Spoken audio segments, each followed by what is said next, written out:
ಇಲ್ಲ ಈಗ ನೋಡಿ ಮೊನ್ನೆ ಇದಕ್ಕೆಲ್ಲ ಫಾರಿನ್ ಟೂರ್ ಕಳಿಸಿದ್ದಾರೆ. ಸಿದ್ದರಾಮಯ್ಯನವ್ರ ಕಡೆ ಕಳಿಸಿರೋದು, 100% ಸಿದ್ದರಾಮಯ್ಯನವ್ರ ಕಡೆನೇ ಕಳಿಸಿರೋದು. ಅದಕ್ಕೆ ಡಿ ಕೆ ಶಿವಕುಮಾರ್ ಮಾಡ್ತಾರೆ. ನಾನೇನು ಡೆಲ್ಲಿ ಗಾಳಿ ಕುಡಿಯೋಕ್ಕೆ ಬಂದಿಲ್ಲ ಅಂದಮೇಲೆ ಅರ್ಥ ಆಯ್ತಲ್ಲ. ಗನ್ ಹಿಡ್ಕೊಂಡೇ ಬಂದಿದ್ದಾರೆ. ರಾಜಕೀಯದ ಗನ್ ಹಿಡ್ಕೊಂಡು ಅವ್ರ ತಮ್ಮ ಇಬ್ಬರು ಬೀದಿಗಿಳಿದಿದ್ದಾರೆ. ನೋಡೋಣ ಯಾರು ರಾಜಕೀಯವಾಗಿ ಶೂಟ್ ಮಾಡ್ತಾರೋ ನೋಡೋಣ, ಕಾಯೋಣ. ಭೈರತಿ ಬಸವರಾಜ್ ಅವರ ಬಂಧನ ಆಗಿದೆ ಸರ್. ಸ್ಮಾರ್ಟ್ ಕಾರ್ಡ್ ಶಕ್ತಿ ತೀರ್ಮಾನ ಆಗಿದೆ, ಅದು ಸರಿನಾ ಹೇಗೆ? ಅದು ಆ ಥರದ್ದು ಒಳ್ಳೇದಲ್ಲ. ಇವರೇನು ಹೇಳಿದ್ರು, ಎಲ್ಲ ಮಹಿಳೆಯರಿಗೂ ಫ್ರೀ ಅಂದರು. ಎಲ್ಲ ಮಹಿಳೆಯರು, ಕಾಕಾ ಪಾಟೀಲ್ ನಿನಗೂ ಫ್ರೀ, ಮಾದೇವಪ್ಪ ನಿನಗೂ ಫ್ರೀ ಅಂದರು. ಈಗ ಆಧಾರ್ ಕಾರ್ಡ್ ಅಂದರು, ಈಗ ಸ್ಮಾರ್ಟ್ ಕಾರ್ಡು ಅಂತ. ಇನ್ನು ಸ್ಮಾರ್ಟ್ ಕಾರ್ಡ್ ಕೊಡೋದ್ರೊಳ್ಳೆ 6 ತಿಂಗಳು ವರ್ಷ ಕಳೆದು ಬಿಡ್ತಾರೆ. ಆಮೇಲೆ ಸಿಕ್ದವ್ರಿಗೆ ಸಿಕ್ತು, ಸಿಗದೇ ಇರೋರು ಸಿಗಲ್ಲ. ಅಂದರೆ ಸರ್ಕಾರ ಪಾಪರ್ ಆಗಿದೆ. ಆಸ್ಪತ್ರೆಗಳಲ್ಲಿ ಮೆಡಿಸಿನ್ ತೊಗೊಳಕ್ಕೂ ದುಡ್ಡಿಲ್ಲ. ಅದಕ್ಕೇನು ಮಾಡ್ತಾ ಇದ್ದಾರೆ, ಈಗ ಶಕ್ತಿ ಯೋಜನೆ ಬಸ್ಗಳು ಸಂಖ್ಯೆ ಕಡಿಮೆ ಮಾಡ್ತಾರೆ. ಹಾಳಾಗೋಗಿದೆ. ಟ್ರಾನ್ಸ್ಪೋರ್ಟ್ ಅಂತೂ ಹಾಳಾಗೋಗಿದೆ. ಶಾಲಾ ಮಕ್ಕಳನ್ನ ಕರ್ಕೊಂಡೋಗಿ ಲಾರಿಯಲ್ಲಿ ಕರ್ಕೊಂಡೋಗಿ ಪ್ರವಾಸ ಕರ್ಕೊಂಡೋಗಿ ಯಾರನ್ನ ನೋಡಿದ್ರೆ ಈ ಸರ್ಕಾರ ದಿವಾಳಿ ಆಗಿರೋದಕ್ಕೆ ಇಷ್ಟು ಮಾನ ಮರ್ಯಾದೆ ಇಲ್ದೇ ಇರೋ ಸರ್ಕಾರಕ್ಕೆ ಇದಕ್ಕಿಂತ ದೊಡ್ಡ ಉದಾಹರಣೆ ಬೇಕಾ? ಮಕ್ಕಳನ್ನ ಏನಾದರೂ ಅನಾಹುತ ಆಗಿದ್ದರೆ ಯಾರು ಜವಾಬ್ದಾರಿ? ನಿಮ್ಮ ಯೋಗ್ಯತೆಗೆ ಒಂದು ಬಸ್ ಕೊಡೋಕೆ ಯೋಗ್ಯತೆ ಇಲ್ಲ ಅಂತ ಸರ್ಕಾರ ಏನು ಕ್ರಿ? ನೀವು ಬದುಕಿದ್ರು ಒಂದೇ, ಸತ್ರು ಒಂದೇ. ಈ ಸರ್ಕಾರ ನಾಲಾಯಕ್ ಸರ್ಕಾರ ಇದು. ಇಲ್ಲ ಈಗ ನೋಡಿ ಮೊನ್ನೆ ಇದಕ್ಕೆಲ್ಲ ಫಾರಿನ್ ಟೂರ್ ಕಳಿಸಿದ್ದಾರೆ. ಸಿದ್ದರಾಮಯ್ಯನವ್ರ ಕಡೆ ಕಳಿಸಿರೋದು, 100% ಸಿದ್ದರಾಮಯ್ಯನವ್ರ ಕಡೆನೇ ಕಳಿಸಿರೋದು. ಅದಕ್ಕೆ ಡಿ ಕೆ ಶಿವಕುಮಾರ್ ಮಾಡ್ತಾರೆ. ನಾನೇನು ಡೆಲ್ಲಿ ಗಾಳಿ ಕುಡಿಯೋಕ್ಕೆ ಬಂದಿಲ್ಲ ಅಂದಮೇಲೆ ಅರ್ಥ ಆಯ್ತಲ್ಲ. ಗನ್ ಹಿಡ್ಕೊಂಡೇ ಬಂದಿದ್ದಾರೆ. ರಾಜಕೀಯದ ಗನ್ ಹಿಡ್ಕೊಂಡು ಅವ್ರ ತಮ್ಮ ಇಬ್ಬರು ಬೀದಿಗಿಳಿದಿದ್ದಾರೆ. ನೋಡೋಣ ಯಾರು ರಾಜಕೀಯವಾಗಿ ಶೂಟ್ ಮಾಡ್ತಾರೋ ನೋಡೋಣ, ಕಾಯೋಣ. ಭೈರತಿ ಬಸವರಾಜ್ ಅವರ ಬಂಧನ ಆಗಿದೆ ಸರ್. ಸ್ಮಾರ್ಟ್ ಕಾರ್ಡ್ ಶಕ್ತಿ ತೀರ್ಮಾನ ಆಗಿದೆ, ಅದು ಸರಿನಾ ಹೇಗೆ? ಅದು ಆ ಥರದ್ದು ಒಳ್ಳೇದಲ್ಲ. ಇವರೇನು ಹೇಳಿದ್ರು, ಎಲ್ಲ ಮಹಿಳೆಯರಿಗೂ ಫ್ರೀ ಅಂದರು. ಎಲ್ಲ ಮಹಿಳೆಯರು, ಕಾಕಾ ಪಾಟೀಲ್ ನಿನಗೂ ಫ್ರೀ, ಮಾದೇವಪ್ಪ ನಿನಗೂ ಫ್ರೀ ಅಂದರು. ಈಗ ಆಧಾರ್ ಕಾರ್ಡ್ ಅಂದರು, ಈಗ ಸ್ಮಾರ್ಟ್ ಕಾರ್ಡು ಅಂತ. ಇನ್ನು ಸ್ಮಾರ್ಟ್ ಕಾರ್ಡ್ ಕೊಡೋದ್ರೊಳ್ಳೆ 6 ತಿಂಗಳು ವರ್ಷ ಕಳೆದು ಬಿಡ್ತಾರೆ. ಆಮೇಲೆ ಸಿಕ್ದವ್ರಿಗೆ ಸಿಕ್ತು, ಸಿಗದೇ ಇರೋರು ಸಿಗಲ್ಲ. ಅಂದರೆ ಸರ್ಕಾರ ಪಾಪರ್ ಆಗಿದೆ. ಆಸ್ಪತ್ರೆಗಳಲ್ಲಿ ಮೆಡಿಸಿನ್ ತೊಗೊಳಕ್ಕೂ ದುಡ್ಡಿಲ್ಲ. ಅದಕ್ಕೇನು ಮಾಡ್ತಾ ಇದ್ದಾರೆ, ಈಗ ಶಕ್ತಿ ಯೋಜನೆ ಬಸ್ಗಳು ಸಂಖ್ಯೆ ಕಡಿಮೆ ಮಾಡ್ತಾರೆ. ಹಾಳಾಗೋಗಿದೆ. ಟ್ರಾನ್ಸ್ಪೋರ್ಟ್ ಅಂತೂ ಹಾಳಾಗೋಗಿದೆ. ಶಾಲಾ ಮಕ್ಕಳನ್ನ ಕರ್ಕೊಂಡೋಗಿ ಲಾರಿಯಲ್ಲಿ ಕರ್ಕೊಂಡೋಗಿ ಪ್ರವಾಸ ಕರ್ಕೊಂಡೋಗಿ ಯಾರನ್ನ ನೋಡಿದ್ರೆ ಈ ಸರ್ಕಾರ ದಿವಾಳಿ ಆಗಿರೋದಕ್ಕೆ ಇಷ್ಟು ಮಾನ ಮರ್ಯಾದೆ ಇಲ್ದೇ ಇರೋ ಸರ್ಕಾರಕ್ಕೆ ಇದಕ್ಕಿಂತ ದೊಡ್ಡ ಉದಾಹರಣೆ ಬೇಕಾ? ಮಕ್ಕಳನ್ನ ಏನಾದರೂ ಅನಾಹುತ ಆಗಿದ್ದರೆ ಯಾರು ಜವಾಬ್ದಾರಿ? ನಿಮ್ಮ ಯೋಗ್ಯತೆಗೆ ಒಂದು ಬಸ್ ಕೊಡೋಕೆ ಯೋಗ್ಯತೆ ಇಲ್ಲ ಅಂತ ಸರ್ಕಾರ ಏನು ಕ್ರಿ? ನೀವು ಬದುಕಿದ್ರು ಒಂದೇ, ಸತ್ರು ಒಂದೇ. ಈ ಸರ್ಕಾರ ನಾಲಾಯಕ್ ಸರ್ಕಾರ ಇದು. ಇಲ್ಲ ಈಗ ನೋಡಿ ಮೊನ್ನೆ ಇದಕ್ಕೆಲ್ಲ ಫಾರಿನ್ ಟೂರ್ ಕಳಿಸಿದ್ದಾರೆ. ಸಿದ್ದರಾಮಯ್ಯನವ್ರ ಕಡೆ ಕಳಿಸಿರೋದು, 100% ಸಿದ್ದರಾಮಯ್ಯನವ್ರ ಕಡೆನೇ ಕಳಿಸಿರೋದು.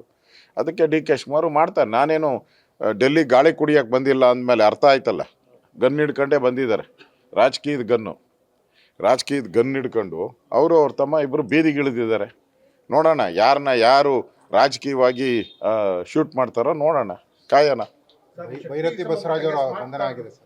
ಸ್ಮಾರ್ಟ್ ಕಾರ್ಡ್ ಶಕ್ತಿ ತೀರ್ಮಾನ ಆಗಿದೆ, ಅದು ಸರಿನಾ ಹೇಗೆ?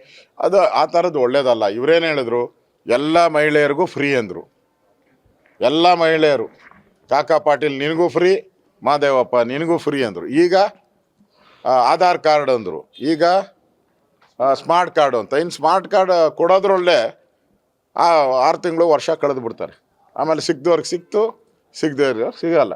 ಅಂದರೆ ಸರ್ಕಾರ ಪಾಪರ್ ಆಗಿದೆ. ಆಸ್ಪತ್ರೆಗಳಲ್ಲಿ ಮೆಡಿಸಿನ್ ತೊಗೊಳಕ್ಕೂ ದುಡ್ಡಿಲ್ಲ. ಅದಕ್ಕೇನು ಮಾಡ್ತಾ ಇದ್ದಾರೆ, ಈಗ ಶಕ್ತಿ ಯೋಜನೆ ಬಸ್ಗಳು ಸಂಖ್ಯೆ ಕಡಿಮೆ ಮಾಡ್ತಾರೆ. ಹಾಳಾಗೋಗಿದೆ. ಟ್ರಾನ್ಸ್ಪೋರ್ಟ್ ಅಂತೂ ಹಾಳಾಗೋಗಿದೆ. ಶಾಲಾ ಮಕ್ಕಳನ್ನ ಕರ್ಕೊಂಡೋಗಿ ಲಾರಿಯಲ್ಲಿ ಕರ್ಕೊಂಡೋಗಿ ಪ್ರವಾಸ ಕರ್ಕೊಂಡೋಗಿ ಯಾರನ್ನ ನೋಡಿದ್ರೆ ಈ ಸರ್ಕಾರ ದಿವಾಳಿ ಆಗಿರೋದಕ್ಕೆ ಇಷ್ಟು ಮಾನ ಮರ್ಯಾದೆ ಇಲ್ದೇ ಇರೋ ಸರ್ಕಾರಕ್ಕೆ ಇದಕ್ಕಿಂತ ದೊಡ್ಡ ಉದಾಹರಣೆ ಬೇಕಾ? ಮಕ್ಕಳನ್ನ ಏನಾದರೂ ಅನಾಹುತ ಆಗಿದ್ದರೆ ಯಾರು ಜವಾಬ್ದಾರಿ? ನಿಮ್ಮ ಯೋಗ್ಯತೆಗೆ ಒಂದು ಬಸ್ ಕೊಡೋಕೆ ಯೋಗ್ಯತೆ ಇಲ್ಲ ಅಂತ ಸರ್ಕಾರ ಏನು ಕ್ರಿ? ನೀವು ಬದುಕಿದ್ರು ಒಂದೇ, ಸತ್ರು ಒಂದೇ. ಈ ಸರ್ಕಾರ ನಾಲಾಯಕ್ ಸರ್ಕಾರ ಇದು. ಇಲ್ಲ ಈಗ ನೋಡಿ ಮೊನ್ನೆ ಇದಕ್ಕೆಲ್ಲ ಫಾರಿನ್ ಟೂರ್ ಕಳಿಸಿದ್ದಾರೆ ಸಿದ್ದರಾಮಯ್ಯನವ್ರ ಕಡೆ ಕಳಿಸಿರೋದು 100% ಸಿದ್ದರಾಮಯ್ಯನವ್ರ ಕಡೆನೇ ಕಳಿಸಿರೋದು. ಅದಕ್ಕೆ ಡಿ ಕೆ ಶಿವಕುಮಾರ್ ಮಾಡ್ತಾರೆ. ನಾನೇನು ಡೆಲ್ಲಿ ಗಾಳಿ ಕುಡಿಯೋಕೆ ಬಂದಿಲ್ಲ ಅಂದಮೇಲೆ ಅರ್ಥ ಆಯ್ತಲ್ಲ. ಗನ್ ಹಿಡ್ಕೊಂಡೇ ಬಂದಿದ್ದಾರೆ. ರಾಜಕೀಯದ ಗನ್ ಹಿಡ್ಕೊಂಡು ಅವರು ಅವ್ರ ತಮ್ಮ ಇಬ್ಬರು ಬೀದಿಗಿಳಿದಿದ್ದಾರೆ. ನೋಡೋಣ ಯಾರು ರಾಜಕೀಯವಾಗಿ ಶೂಟ್ ಮಾಡ್ತಾರೋ ನೋಡೋಣ, ಕಾಯೋಣ. ಭೈರತಿ ಬಸವರಾಜ್ ಅವರ ಬಂಧನ ಆಗಿದೆ ಸರ್. ಸ್ಮಾರ್ಟ್ ಕಾರ್ಡ್ ಶಕ್ತಿ ಸಮರ್ಪಣೆಗೆ ಸಂಪುಟದಲ್ಲಿ ತೀರ್ಮಾನ ಆಗಿದೆ. ಅದು ಸರಿನಾ ಹೇಗೆ? ಅದು ಆ ಥರದ್ದು ಒಳ್ಳೇದಲ್ಲ. ಇವರೇನು ಹೇಳಿದ್ರು, ಎಲ್ಲ ಮಹಿಳೆಯರಿಗೂ ಫ್ರೀ ಅಂದರು. ಎಲ್ಲ ಮಹಿಳೆಯರು ಕಾಕಾ ಪಾಟೀಲ್ ನಿನಗೂ ಫ್ರೀ, ಮಾದೇವಪ್ಪ ನಿನಗೂ ಫ್ರೀ ಅಂದರು. ಈಗ ಆಧಾರ್ ಕಾರ್ಡ್ ಅಂದರು. ಈಗ ಸ್ಮಾರ್ಟ್ ಕಾರ್ಡು ಅಂತ. ಇನ್ನು ಸ್ಮಾರ್ಟ್ ಕಾರ್ಡ್ ಕೊಡೋದ್ರೊಳ್ಳೆ 6 ತಿಂಗಳು ವರ್ಷ ಕಳೆದು ಬಿಡ್ತಾರೆ. ಆಮೇಲೆ ಸಿಕ್ದವ್ರಿಗೆ ಸಿಕ್ತು, ಸಿಗದೇ ಇರೋರು ಸಿಗಲ್ಲ. ಅಂದರೆ ಸರ್ಕಾರ ಪಾಪರ್ ಆಗಿದೆ. ಆಸ್ಪತ್ರೆಗಳಲ್ಲಿ ಮೆಡಿಸಿನ್ ತೊಗೊಳಕ್ಕೂ ದುಡ್ಡಿಲ್ಲ. ಅದಕ್ಕೇನು ಮಾಡ್ತಾ ಇದ್ದಾರೆ, ಈಗ ಶಕ್ತಿ ಯೋಜನೆ ಬಸ್ಗಳು ಸಂಖ್ಯೆ ಕಡಿಮೆ ಮಾಡ್ತಾರೆ. ಹಾಳಾಗೋಗಿದೆ. ಟ್ರಾನ್ಸ್ಪೋರ್ಟ್ ಅಂತೂ ಹಾಳಾಗೋಗಿದೆ. ಶಾಲಾ ಮಕ್ಕಳನ್ನ ಕರ್ಕೊಂಡೋಗಿ ಲಾರಿಯಲ್ಲಿ ಕರ್ಕೊಂಡೋಗಿ ಪ್ರವಾಸ ಕರ್ಕೊಂಡೋಗಿ ಯಾರನ್ನ ನೋಡಿದ್ರೆ ಈ ಸರ್ಕಾರ ದಿವಾಳಿ ಆಗಿರೋದಕ್ಕೆ ಇಷ್ಟು ಮಾನ ಮರ್ಯಾದೆ ಇಲ್ದಿರೋ ಇರೋ ಸರ್ಕಾರಕ್ಕೆ ಇದಕ್ಕಿಂತ ದೊಡ್ಡ ಉದಾಹರಣೆ ಬೇಕಾ? ಮಕ್ಕಳನ್ನ ಏನಾದರೂ ಅನಾಹುತ ಆಗಿದ್ದರೆ ಯಾರು ಜವಾಬ್ದಾರಿ? ನಿಮ್ಮ ಯೋಗ್ಯತೆಗೆ ಒಂದು ಬಸ್ ಕೊಡೋಕೆ ಯೋಗ್ಯತೆ ಇಲ್ಲ ಅಂತ ಸರ್ಕಾರ ಏನು ಕ್ರಿ? ನೀವು ಬದುಕಿದ್ರು ಒಂದೇ, ಸತ್ರು ಒಂದೇ. ಈ ಸರ್ಕಾರ ನಾಲಾಯಕ ಸರ್ಕಾರ ಇದು. ಇಲ್ಲ ಈಗ ನೋಡಿ ಮೊನ್ನೆ ಇದಕ್ಕೆಲ್ಲ ಫಾರಿನ್ ಟೂರ್ ಕಳಿಸಿದ್ದಾರೆ ಸಿದ್ದರಾಮಯ್ಯನವ್ರ ಕಡೆ ಕಳಿಸಿರೋದು. 100% ಸಿದ್ದರಾಮಯ್ಯನವ್ರ ಕಡೆನೇ ಕಳಿಸಿರೋದು.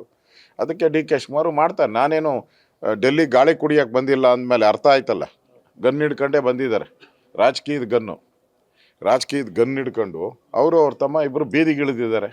ನೋಡೋಣ ಯಾರು ರಾಜಕೀಯವಾಗಿ ಶೂಟ್ ಮಾಡ್ತಾರೋ ನೋಡೋಣ, ಕಾಯೋಣ.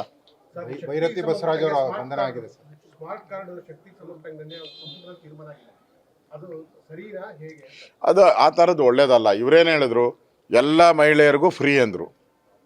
ಎಲ್ಲ ಮಹಿಳೆಯರು ಕಾಕಾ ಪಾಟೀಲ್ ನಿನಗೂ ಫ್ರೀ, ಮಾದೇವಪ್ಪ ನಿನಗೂ ಫ್ರೀ ಅಂದರು. ಈಗ ಆಧಾರ್ ಕಾರ್ಡ್ ಅಂದರು.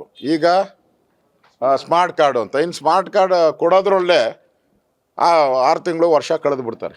ಆಮೇಲೆ ಸಿಕ್ದವ್ರಿಗೆ ಸಿಕ್ತು, ಸಿಗದೇ ಇರೋರು ಸಿಗಲ್ಲ. ಅಂದರೆ ಸರ್ಕಾರ ಪಾಪರ್ ಆಗಿದೆ. ಆಸ್ಪತ್ರೆಗಳಲ್ಲಿ ಮೆಡಿಸಿನ್ ತೊಗೊಳಕ್ಕೂ ದುಡ್ಡಿಲ್ಲ. ಅದಕ್ಕೇನು ಮಾಡ್ತಾ ಇದ್ದಾರೆ, ಈಗ ಶಕ್ತಿ ಯೋಜನೆ ಬಸ್ಗಳು ಸಂಖ್ಯೆ ಕಡಿಮೆ ಮಾಡ್ತಾರೆ. ಹಾಳಾಗೋಗಿದೆ. ಟ್ರಾನ್ಸ್ಪೋರ್ಟ್ ಅಂತೂ ಹಾಳಾಗೋಗಿದೆ. ಶಾಲಾ ಮಕ್ಕಳನ್ನ ಕರ್ಕೊಂಡೋಗಿ ಲಾರಿಯಲ್ಲಿ ಕರ್ಕೊಂಡೋಗಿ ಪ್ರವಾಸ ಕರ್ಕೊಂಡೋಗಿ ಯಾರನ್ನ ನೋಡಿದ್ರೆ ಈ ಸರ್ಕಾರ ದಿವಾಳಿ ಆಗಿರೋದಕ್ಕೆ ಇಷ್ಟು ಮಾನ ಮರ್ಯಾದೆ ಇಲ್ದಿರೋ ಇರೋ ಸರ್ಕಾರಕ್ಕೆ ಇದಕ್ಕಿಂತ ದೊಡ್ಡ ಉದಾಹರಣೆ ಬೇಕಾ? ಮಕ್ಕಳನ್ನ ಏನಾದರೂ ಅನಾಹುತ ಆಗಿದ್ದರೆ ಯಾರು ಜವಾಬ್ದಾರಿ? ನಿಮ್ಮ ಯೋಗ್ಯತೆಗೆ ಒಂದು ಬಸ್ ಕೊಡೋಕೆ ಯೋಗ್ಯತೆ ಇಲ್ಲ ಅಂತ ಸರ್ಕಾರ ಏನು ಕ್ರಿ? ನೀವು ಬದುಕಿದ್ರು ಒಂದೇ, ಸತ್ರು ಒಂದೇ. ಈ ಸರ್ಕಾರ ನಾಲಾಯಕ ಸರ್ಕಾರ ಇದು.